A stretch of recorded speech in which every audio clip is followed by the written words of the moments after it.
안녕하세요. 자, 오늘은 궁궐에서 심부름하던 하인, 네, 아주 간큰 행동에 대해서 한번 살펴보도록 하겠습니다. 1860년 철중 11년 3월에 있었던 일인데요. 포도청에서 임금에게 보고를 올립니다. 그 별감방의 군사인 김인득을 체포했다는 내용이었어요. 그 별감이라는 것은 이제 궁중에 소속돼서 궁중 행사, 차비 이런 데 참여하고 임금이나 세자, 그런 공주 이런 사람들 행차에 호위하는 그런 역할을 맡았던 하인을 가리키는데요. 거기에 소속된 이제 군사 김인득을 체포했다는 내용이었습니다. 그러면서 이제 자체적으로 포도청에서는 그 체포에 공을 세운 이제 포교 군관이었던 이제 이봉흥 등에게 이제 시상한 그런 내용까지 함께 이제 알려왔는데요. 그래서 이 김인득을 이제 포도청에서 신문을 합니다.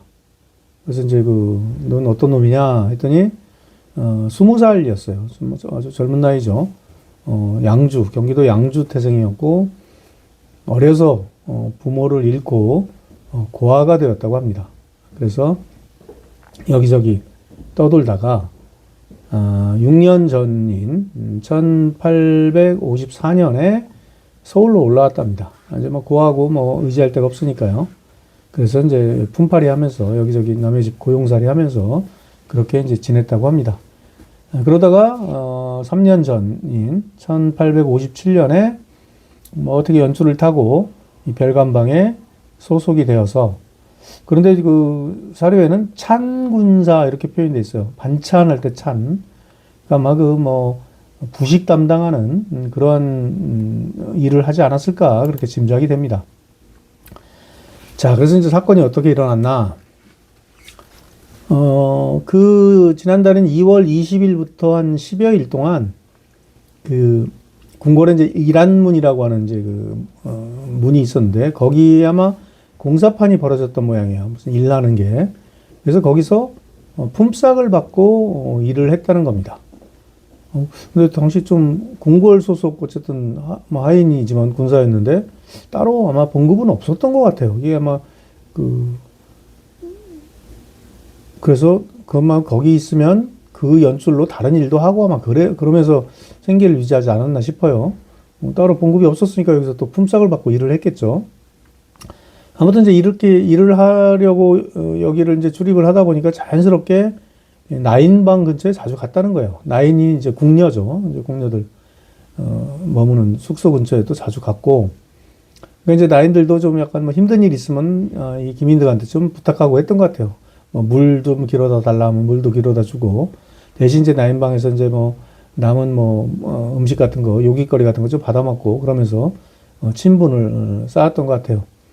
그래서 아침 저녁으로 반찬 없을 때 나인방에 부탁해서 또 남은 음식을 두둑하게 먹기도 했다. 이런 기록 진술도 이제 하고 있습니다. 그래서 그런 표현을 해요. 저를 나인들이 불쌍히 여겨서 저를 도와주는 그런 마음들이 많았다. 그렇게 합니다. 이게 아마 이 김인득이 약간 착각을 하게 한 약간 은큼한 마음을 품게 한 계기가 되지 않았나 싶은데요. 자, 이제 사건 당일입니다. 3월 3일 밤에 김인득의 표현으로 망령된 생각이 들었다. 이제 이런 표현이 나와요. 그래서 이제 그 나인방 그 건물이 있는 데가 아마 걸례당이라는 이제 건물이었던 것 같은데 그 동쪽 담장을 넘어서 들어갑니다. 월담을 한 거죠. 여자들 숙소에. 그래서 이제 그 사료 그대로 표현이 한참 막 무마하려고 하는데, 무마는 뭐예요? 손으로 이렇게 어루만지고 두루두루 어루만지는 걸 무마라고 하죠. 아마 나인을 이렇게 좀 더듬었던 것 같아요. 아마 애초에 목적이 이제 나인을 어떻게 범하려는 그런 목적이었나 보죠. 그래서 나인이 인기척을 챈 거예요. 깜짝 놀라죠. 갑자기 무슨 손길이 와서 이렇게 더듬으니까. 그러더니 이제 나인이 큰 소리로 누구냐 묻더니 보니까 사내 같으니까 막 소리를 지르고 계속 했던 것 같아요. 그러니까 옆방의 나인이 급하게 달려옵니다. 이제 이 김인득은 이제 혼비백산한 거죠. 자기는 이제 이렇게 무마를 하면, 슬쩍 어루만족하면 자연스럽게 어떤 다른 다음 단계로 갈 것을 기대를 했었는지 모르겠지만, 근데 이제 옆방 라인까지 오니까 이제 일이 너무 커졌잖아요. 그러니까 혼비백산에서 황급히 도망을 나오다가 그때 자기가 신고 갔던 신발도 미투리라고 이제 표현이 됐어요. 우리 삼으로 이렇게 엮은 신발을 미투리라고 했는데 그 미투리도 이제 잃어버린 채로 맨발로 막 해서 거기는 궁궐은 막 문도 많고 담도 많잖아요. 담장 틈으로 이렇게 나와서 막 여기저기를 거쳐서 이제 도남문 창덕궁에 이제 도남문 있죠. 도남문 그 수채구멍으로 그것도 정문으로 못 나오죠. 그래서 이제 겨우 도망을 나왔다. 그런 이제 기록을 남기고 있습니다.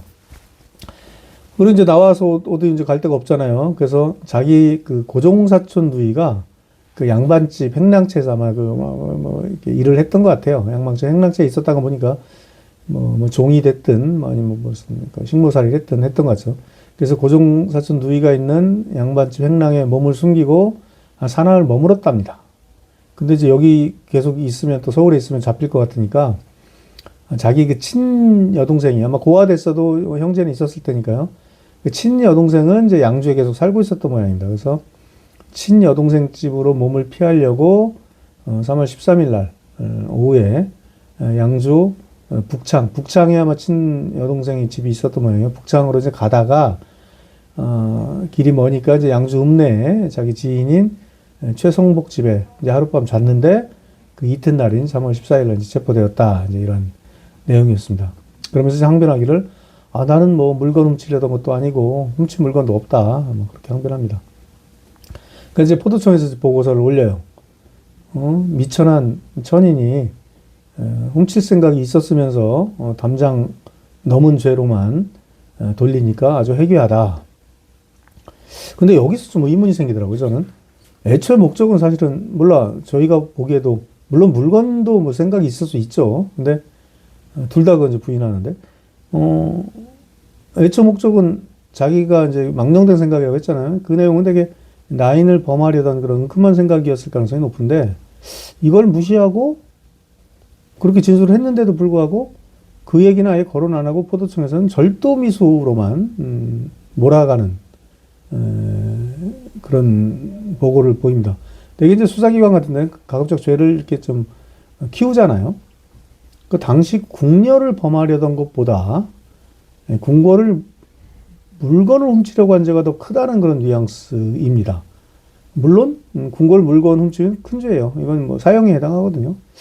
또 궁녀를 보면 물론 이제 이 궁녀가 무슨 후궁 그런 건 아니죠. 심부름하는 이제 우리 뭐 나인이니까 그래서 그랬는지 어쨌든 본인이 분명 이 궁녀를 범하려고 했다고 했음에도 불구하고 그 죄는 아예 묻지도 않아요. 물건 훔치러 들어갔던 것이다 그렇게 판단을 합니다. 그러면서 이제 철종한테 처분해 주십시오라고 이제 포도청에서 올립니다. 철종에서는 그럼 비변사 신하들이 한번 논의해서 나한테 알려라. 그러니까 이제 그 비변사에서 이제 이렇게 판단합니다. 이 연출 타고 들어와서 엄중한 궁궐 출입하던 그런 놈이 흉악한 계획을 냈으니까 괘씸하다. 게다가 한밤중에 일단 담을 넘어서 궁궐을 들어갔으니까 그것 자체가 큰 죄입니다. 그것도 사형에 해당한 죄예요. 그러니까 뭐 훔쳤는지 담장 넘었는지 담장만 넘었는지 물건을 훔쳤는지 이런 것들은 따질 필요가 없다라는 거예요. 그래서 국법으로 일단 뭐 그 자체가 죽일 죄니까 용서할 수 없으니까 군문에 내어 맡겨서 효수를 해야 된다. 효수는 뭐 잘 아시는 것처럼 여러분 목을 베어서 이렇게 걸어 놓는 거죠. 아주 가장 큰 죄인에게 하는 형벌입니다. 그러면서 이 포도청의 보고의 실수도 비변사에서는 지적을 합니다. 훔칠 생각이 있었으면서 담장을 넘은 죄로 돌린다 라면서 죄인을 탓한 것은 말이 너무 모호하다. 죄상을 분명하게 밝히지 못했다. 그래서 이 두 포도대장, 좌포도대장, 우포도대장, 두 포도대장도 추고합니다. 추고는 그 조선시대 때 있었던 그런 조치인데요. 약간 이제 경위조사 그런 거 비슷한 겁니다. 징계의 의미의 가벼운 처벌이라고 볼 수가 있어요. 심할선에는 그 경위선에는 아마 그런 정도라고 생각하시면 되겠습니다. 아무튼 그래서 3월 26일에 이 김인득을 어영청에 넘깁니다. 그래서 사람을 많이 모아놓고 효소하도록 지시를 철종이 하게 됩니다. 궁궐에서 심부름하다가 2년이 돼서 또 나인들과 친해지고 그 나인을 범하려던 간큰 남자는 이렇게 또 형장의 이슬로 사라지게 되었습니다. 이상 철종 때 있었던 김인득의 이야기를 살펴봤습니다. 감사합니다.